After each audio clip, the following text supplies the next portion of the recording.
appreciate the work that we're doing here on Standing for Truth, please hit that subscribe button because we are just getting started. Genomic research also shows periods of population reduction with measured mutation rates to indicate when. These are consistent enough that comparative genomics of different populations shows that about 12,000 years ago, some unidentified cataclysm wiped out about 3/4 of most large mammals. This is not concordant with the flood either in timing or effect. Some species went extinct, some came through all right, but cheetahs barely survived, meaning that so few of them made it through that there was a population bottleneck causing a loss of genetic diversity. This left cheetah DNA with the deficiency of being effectively inbred. That was 12,000 years ago, thousands of years before the world existed, according to young earth science deniers, and cheetahs are still suffering this effect. Now, if there was a global flood, it wouldn't just be cheetahs. Every terrestrial vertebrate would be similarly deficient. Studies of the human genome show that we've experienced a number of bottlenecks too, mostly associated with migration combined with a number of environmental factors. The most significant of these was more than 70,000 years ago when the entire human population was reduced to only a few thousand individuals. Imagine how much worse it would be if it were ever down to just 2 individuals, 1 male and 1 female, such that all their descendants had to be incestuous. If there had ever been a global flood, then every species would be severely compromised by a lack of genetic diversity. I'm really excited for this one. This one's one of my favorite topics here. So let's get right into it. Now, I think this is obvious because a direct expectation from the biblical model, okay, is in fact low genetic diversity in human beings. This is simply because God tells us in Genesis, okay, that he created 2 people, Adam and Eve. What would this do? Well, this would restrict levels of genetic diversity. Okay, this would restrict levels of genetic diversity also in the mitochondrial DNA, the Y chromosome, and this is exactly what we see, extremely low genetic variation, pointing us back to the first couple, Adam and Eve. Modern genetic data has confirmed these expectations. And these claims made in Genesis are very specific. They did not have to be true. And yet, low genetic diversity is exactly what we see. We are 99.999% similar. Anybody on this planet. Now, the evolutionary community, I want to point out, they were completely shocked by this. Okay, because if the evolutionary fairy tale were true, for example, a man has actually evolved from ape-like ancestors, okay? The Australopithecines are evolving for millions of years, and you've got, you know, the so-called transitional forms like habilis or sediba, for example. And then you've got Erectus, who's living on the planet for millions of years, accumulating more and more genetic diversity. You know, mutations by definition add genetic diversity because a mutation is adding something that was not previously there. Okay, so millions of years of human evolution, we would then expect higher levels of genetic diversity, and that's not what we've discovered. We've found low levels of genetic diversity. So what the evolutionary community had to do was invent a post hoc, ad hoc, out of Africa evolutionary bottleneck. It's rescue device upon rescue device upon rescue device with these evolutionists. And the reason why they invoked this was to reduce levels of heterozygosity and increase levels of homozygosity, okay? And what's funny is, according to the human evolution story, this would have been an extended, a prolonged population bottleneck. And this is necessary according to their model because they need to reduce those levels of genetic diversity to roughly where they are today to explain the data. We did not have to explain away the data. We didn't have to do that. And this is why it's post hoc, ad hoc. They've essentially, what they've done is they've retrofitted the data, the genetic data, into their story. But what's funny is the rescue device that they invoke, this hypothetical out of Africa population bottleneck, it would have been extremely genetically compromising to that population of say 2 to 10,000, because we know inbreeding by definition reveals the hidden reservoir of genetic mistakes. These mutations that have been accumulating for millions of years, they are in a recessive state. These are then manifested, and what they do is they lead to accelerated genetic degeneration. Okay, these deleterious mutations, they're coming to the forefront.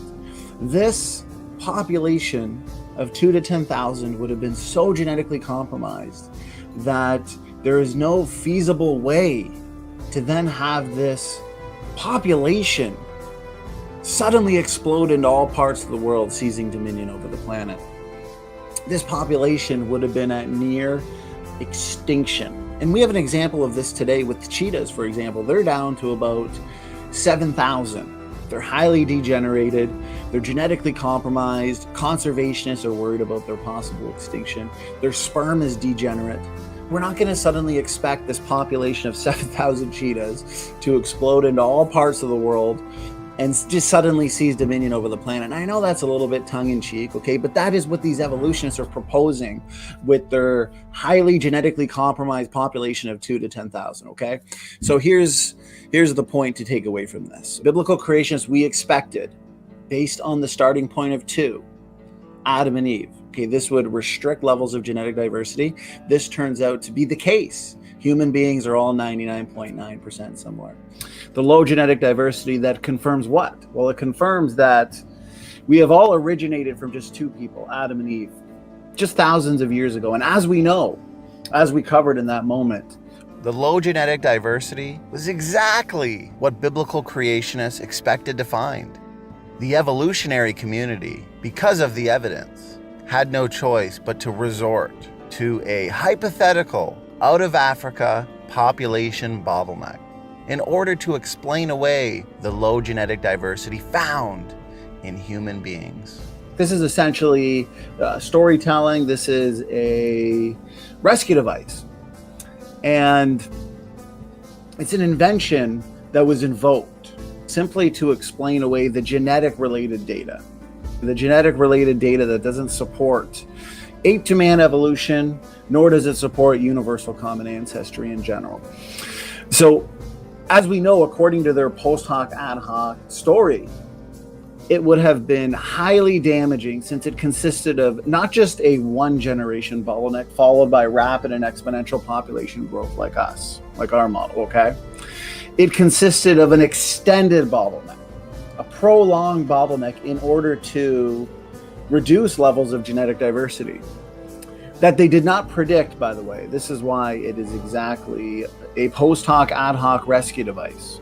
It was essentially a near extinction event, an event that was connected with severe inbreeding. And we know genetically, we know what inbreeding does. We know what the effects are, because these mutations, they come to the forefront and they lead to rapid and accelerated genetic degeneration. They're manifested essentially because of inbreeding.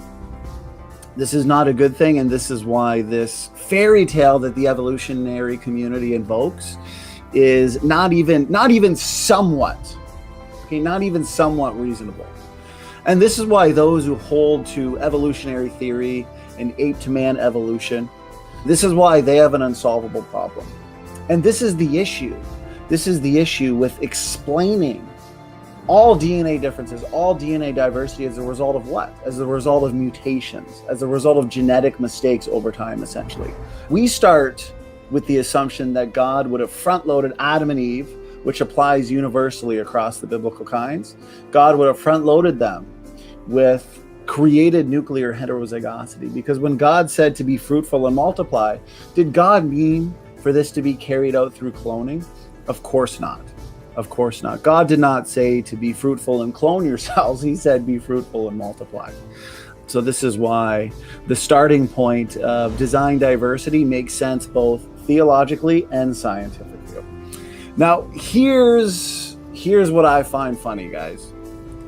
The fact that the critic will very frequently, okay, and I've had almost 100 debates, and I have discussed and debated the critic on this argument more times than I could count. The argument has to do with inbreeding. They'll say we have an inbreeding problem according to the biblical base model of ancestry and independent origins, okay?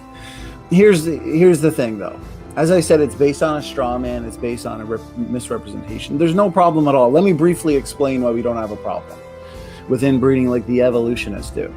Think about it. According to the model of independent origins, according to our model of biblical ancestry, we start with just 2 people, Adam and Eve.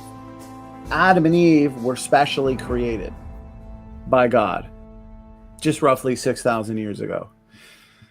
And then 10 generations later, we have a second bottleneck of what? Of just 8 people. Noah, his wife, their 3 sons, and their wives. And so 8 people. At creation, since we hold to the design diversity hypothesis, Adam and Eve would have started with no mutations. No mutations. This goes back to genetic entropy, okay? We take this point of most accumulating mutational load, okay? This point of most genetic entropy, okay?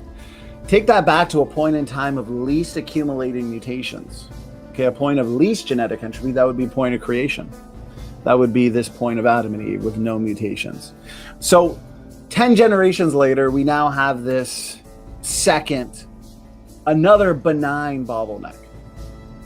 It is a single generation bottleneck, also followed by rapid and exponential growth. Now remember, inbreeding reveals the hidden reservoir of genetic mistakes. If there are no genetic mistakes to be manifested to lead to the negative and damaging problems that inbreeding results in, according to our model, Adam and Eve would have had no mutations, and at the flood there would have been some mutations, but not nearly enough to lead to the type of genetic degeneration that the evolutionary model would consist of. Because remember, the evolutionists explain all DNA differences as the result of mutations over time. So by the time they get to their bottleneck, they've had millions of years of mutation accumulation, because adding mutations adds genetic diversity. So they explain the origin of genetic diversity, that natural selection can act upon this variation.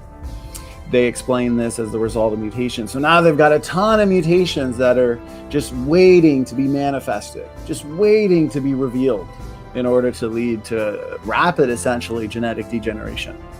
Well, we explain the majority of DNA differences as a result of created nuclear heterozygosity, okay? So according to the biblical model, both bottlenecks, creation and the flood, were extremely brief. Just one generation. It's a one generation bottleneck, not an extended bottleneck like the evolutionary community believes in.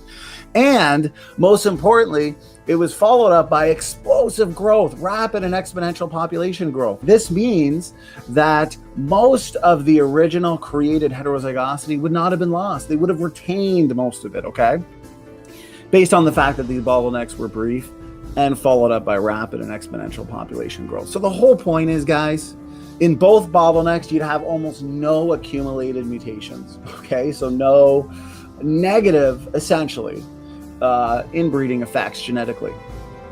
That means that the extremely limited genetic diversity is most consistent with the biblical base model. When God created 2 people, automatically this restricted genetic diversity. And all of this genetic data that we now have did not have to be true. This is why we don't have to resort to fairy tale and far-fetched mental inventions in storytelling. It's the evolutionists that have to resort to this type of storytelling. So point is, the evolutionary model has the inbreeding problem, and the biblical model does not have an inbreeding problem for all the reasons that I've explained above. If you like this type of content, be sure to hit subscribe and also smash that like button. It actually does help.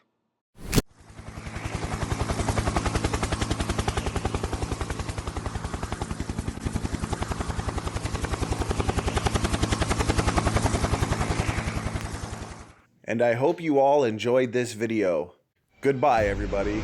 SFT is out.